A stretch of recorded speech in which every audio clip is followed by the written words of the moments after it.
ایک کویشچن یہ تھا کہ جو آج کل انٹرنیٹ پر لیڈو کھیلتے ہیں، کسی نے پوچھا تھا کہ اس کی کیا شرعی حیثیت ہے، تو میں نے چند قیودات کے ساتھ آپ کو بتایا تھا کہ اگر اس میں وقت کا ضیاع نہ ہو، شرط وغیرہ نہ لگائی جائے، اس میں کوئی جماعت نہ نکلتی ہو، جھوٹ بولنا لازم نہ آتا ہو، جھگڑے کی کوئی صورت نہ بنے، بہت زیادہ اس میں وقت برباد نہ کیا جائے، عادتاً نہ کھیلا جائے، تو اس کے بالکل جواز کی صورت نکلتی ہے کہ بسا اوقات اس طرح کے مباح کھیل انسان کی طبیعت میں وہ نشاط پیدا کرتے ہیں کہ جس کے بعد عبادت اختیار کرنے یا خصوصاً حصول علم کے لیے ایک طاقت اور قوت پیدا ہو جاتی ہے، اور شریعت اس سے منع نہیں کرتی ہے۔ حضرت علی رضی اللہ تعالیٰ عنہ کے بارے میں منقول ہے کہ جب آپ اپنے شاگردوں کو کچھ پڑھاتے سمجھاتے تھے، اس کے بعد فرماتے تھے اب ہمیں کچھ خوش کن قصے سناؤ تاکہ ہماری طبیعت میں نشاط پیدا ہو۔ تو یہ دیکھیے، اس کا مطلب یہ ہے کہ ایسے قصے کے جو مباح ہیں، نہ گناہ نہ ثواب، تو یہ اس سے طبیعت کے اندر ایک نشاط پیدا کرنا تاکہ دوبارہ حصول علم کے لیے طبیعت تیار ہو جائے، ورنہ لگاتار آپ خشکی کے ساتھ چلتے رہیں، طبیعت میں وہ کوفت اور ملال پیدا ہوتا ہے کہ جس کے بعد وہ حصول علم کے لیے تیاری نہیں ہوتی ہے۔ یہ اکثر آپ نے دیکھا ہوگا، بچوں کو تھوڑا بہت کھلاتے رہیں اور ان کو پڑھاتے رہیں، بچے شوق سے کریں گے، یا کھیل کود بھی ساتھ شامل کر لیں جیسے آج کل منٹیسری وغیرہ کے اندر ہوتا ہے، تو بچے شوق اور ذوق سے چیز سیکھ لیتے ہیں۔ اور اگر آپ سیدھا قلم تختی لے کے بٹھا دیں، لکھو بس اور کچھ بھی کام نہ کریں، تھوڑی دیر میں بچہ بور ہو جائے گا اور شدید تکلیف میں مبتلا ہوگا۔ تو یہ تمام چیزیں، اب انہوں نے کہا کہ اس میں شرط بھی لگائی جاتی ہے، تو میں نے پہلے بھی اس کی تھوڑی وضاحت کی تھی، مزید میں کہہ دیتا ہوں کہ شرط لگا کر کوئی بھی گیم کھیلا جائے تو پھر وہ گیم کا تو حکم علیحدہ ہوا، چونکہ اس کے ساتھ شرط وابستہ ہو گئی، لہٰذا ایسا گیم کھیلنا ناجائز ہے، شرط لگانا حرام، تو وہ چونکہ گیم اس کا سبب بن رہا ہے، اس طرح کا اب کوئی بھی گیم کھیلنا یہ شرعاً ناجائز ہو جائے گا۔ لیکن شرط جانبین سے ہو تب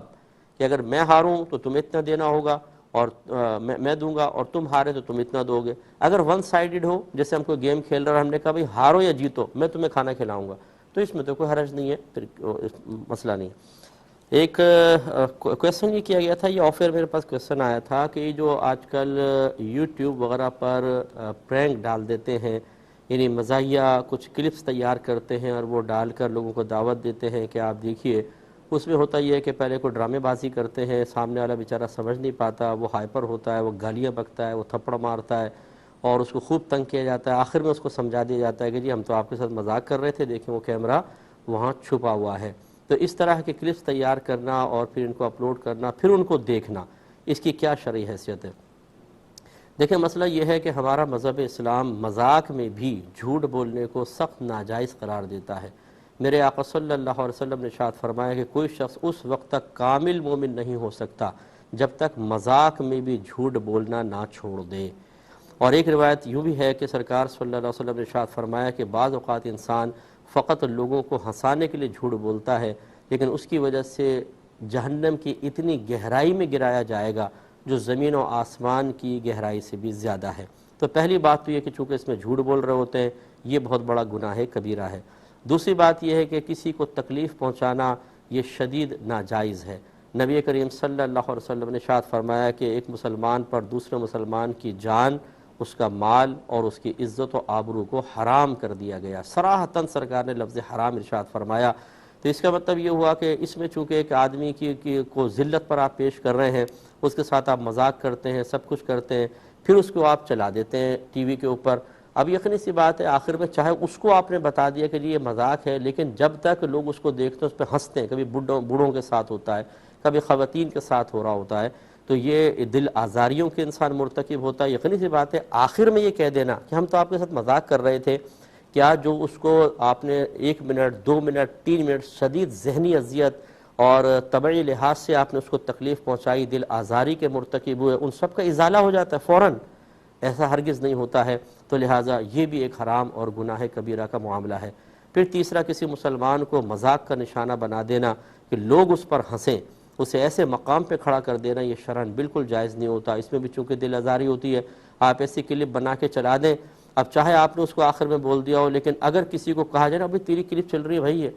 تو وہ دیکھے کہ جی مذاق ہو رہا ہے، لوگ مجھ پہ ہنس رہے ہیں، تو وہ بیچارہ ہمیشہ گلٹی فیل کرتا رہے گا۔ اور یہ ایسا ہی ہوتا ہے کہ پہلے کسی کو چونکہ پتہ نہیں ہوتا، بیچارے وہ گالیاں بھی بک دیتے ہیں، برا بھلا کہہ دیتے ہیں، بعد میں وہ کلپ بنا کے ان کی اجازت سے یا بغیر اجازت بھی چلا دیا جاتا ہے۔ اب لوگ اس کو پھر یقینی سی بات ہے کہ محلے والے تو کہتے ہوں گے یار تمہارا یوٹیوب پہ ہم نے کلپ دیکھا، تم تو بڑی گالیاں بک رہے تھے، تم تو یہ کر رہے تھے، تم تو وہ کر رہے تھے. یہ مسلسل ایک ذہنی اذیت میں ایک انسان کو مبتلا کرنا. خلاصہ کلام یہ ہے کہ میری بات شاید اگر ان لوگوں تک پہنچے تو وہ یقیناً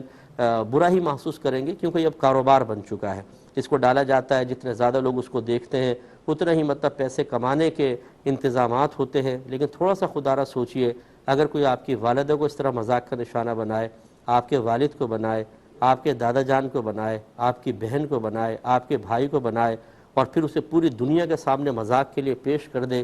تو اگر آپ کی غیرت تھوڑی سی بھی ہے، حیا ہے اندر، تو آپ اس چیز کو ناپسند کریں گے. ہاں جس میں حیا ہی نہ ہو بولے گا ہاں کر لو، مجھے کوئی مسئلہ نہیں ہے. تو یہ نبی کریم صلی اللہ علیہ وسلم کے فرمان ذی شان ہے، بخاری میں موجود ہے. سرکار نے فرمایا کہ جو لوگ پہلے گزر گئے ان کے کلاموں میں سے ایک کلام حکیم جو تھے، بعض نے فرمایا انبیاء علیہ السلام مراد ہے، کہ ان کے کلاموں میں سے ایک یہ بھی تھا کہ جب تم میں سے حیا ختم ہو جائے تو پھر جو چاہے کرو. یعنی جب حیا کا مادہ ختم ہو جاتا ہے پھر نصیحت اچھی نہیں لگتی ہے، انسان اس کا بھی ایک مذاق بنا دیتا ہے. اور یہ طریقہ مسلمانوں کا نہیں ہے. میں آپ کو سمجھا دوں، آپ قرآن اٹھا کے پڑھیں، یہ صرف کفار کا طریقہ تھا. جب انبیاء علیہ السلام سنجیدہ گفتگو کرتے، لوگوں کو ان کے عیوب بتاتے، گناہ بتاتے، انہیں اللہ کا راستہ دکھانے کی کوشش کرتے، تو یہ شور مچاتے. ایک تو بہت زیادہ، یہ بولے نہیں، بس ناگوار گزرتی تھی بات. پھر یہ سوچتے تھے یہ دوسروں کا ذہن خراب کر رہے ہیں، تو وہ دوسروں کو پھر سمجھاتے تھے، ان کے خلاف کرتے تھے، یعنی انبیاء علیہ السلام کے خلاف، اور سننے کا انکار کر دیتے تھے. زیادہ طیش میں آتے تو مارنا شروع کر دیتے. حضرت نوح علیہ السلام کو بعض اوقات اتنا مارتے تھے کہ روایت میں آتا ہے کہ وہ اپنی دانش میں سمجھتے تھے کہ ہم نے ان کو جان سے مار دیا، اور وہ چلے جاتے تھے. اللہ تعالیٰ نے بچانا تھا تو 950 سال کی تبلیغ میں آپ کے ساتھ کئی مرتبہ اس طرح کے معاملات ہوئے. تو یہ کفار کرتے تھے، آج ہمارا مسلمان بھی کرتا ہے. جب ہم جیسا کوئی آدمی نصیحت بھرے الفاظ کہتا ہے، حالانکہ آپ اگر کر رہے ہیں تو ہمیں اس سے ذاتی طور پہ کیا تکلیف، لیکن یقیناً ایک میرے آقا صلی اللہ علیہ وسلم کا چونکہ فرمان ذی شان ہے کہ تمام مسلمان ایک عمارت کی مانند ہے، ایک حصہ دوسرے حصے کو، ایک اینٹ دوسری اینٹ کو مضبوط کرتی ہے.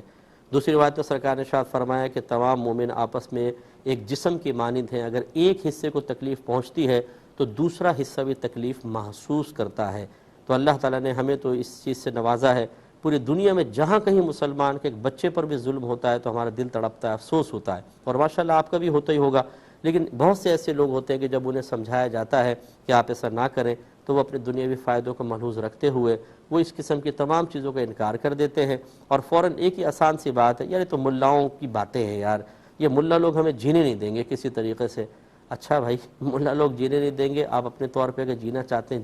جی لیجئے، لیکن پھر میدان محشر دا ڈے آف ججمنٹ آپ کو بتائے گا. میں ایک بس گزارش یہ کرتا ہوں، چلے تو ملاؤں کی باتیں نا، ملاؤں کو ہٹا دیں،